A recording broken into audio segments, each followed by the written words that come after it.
7 de cada 10 trabajadores agrícolas o son mexicanos nacidos en México o son de segunda generación de mexicanos que se fueron en otro momento.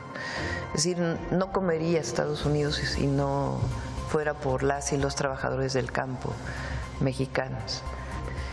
Hasta los estudiantes de posgrado que se quedaron a vivir allá, que desarrollan patentes en los Estados Unidos.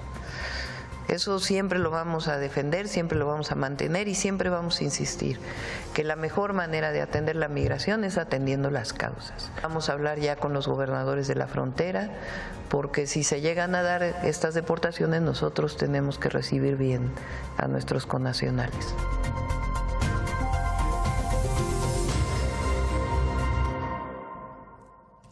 Ya acabamos de escuchar que dijo la presidenta mexicana Claudia Sheinbaum que no comería Estados Unidos sin el trabajo de los migrantes mexicanos. Y esa reacción se debe a las, digamos, a las amenazas de Trump de hacer deportaciones masivas de los migrantes irregulares una vez que llegue a la presidencia, a la Casa Blanca. Hablemos de eso porque, según estadísticas, hay más de 5 millones de inmigrantes mexicanos sin papeles dentro del territorio de los Estados Unidos. Y no lo digo yo, lo ha dicho el Instituto de Migración que se denomina Migration Policy Institute. Y ante este panorama de deportaciones que han sido anunciados por el próximo presidente Donald Trump, ya presidente electo, ¿qué sucederá cuando llegue a la oficina oval de la Casa Blanca?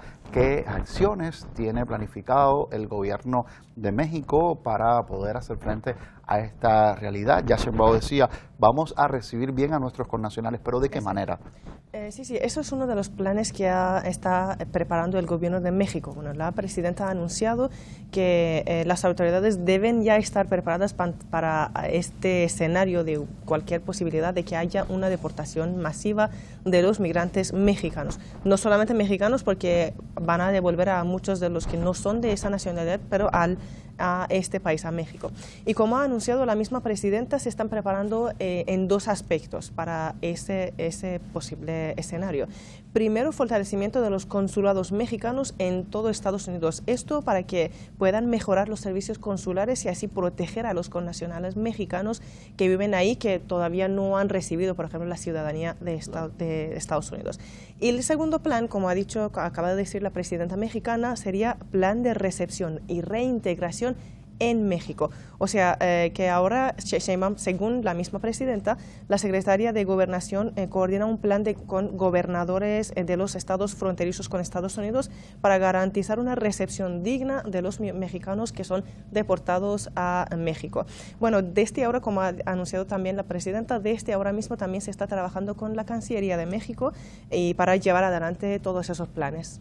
Nos quedan pocos minutos, pero muchísimas preguntas. Ojalá nos dé tiempo a todo. Este flujo migratorio no se ha detenido, aunque el gobierno de Sheinbaum ha anunciado medidas para evitar ese incremento. ¿De qué medidas estamos hablando y cuál puede decirse que ha sido su efectividad hasta este momento? Bueno, el gobierno de México está tratando, no solamente el gobierno de Sheinbaum, el anterior también de AMLO y otros gobiernos, está tratando de detener este flujo migratorio. Este problema siempre ha existido por muchas décadas entre Estados Unidos y México. Y digo, ahora el gobierno de Sheinbaum también está tratando de detener ese flujo migratorio y hay que recordar que no todos esos migrantes son de México. Sheinbaum ha abogado primero por dialogar con su homólogo, con Trump, para abordar el asunto, pero además, como su antecesor, enfatiza más en atender las causas para poder, digamos, erradicar ese flujo migratorio. Para ella ha puesto sobre la mesa para Donald Trump una estrategia humanitaria que aplica su gobierno para atención de migrantes antes de que lleguen a la frontera de Estados Unidos. Y recordemos que México está teniendo planes con los gobiernos de Honduras, El Salvador y Guatemala, algunos proyectos sociales para poder atender, digamos, a las causas que son la necesidad y la pobreza que resulta con la migración masiva de muchos de esos países hacia Estados Unidos.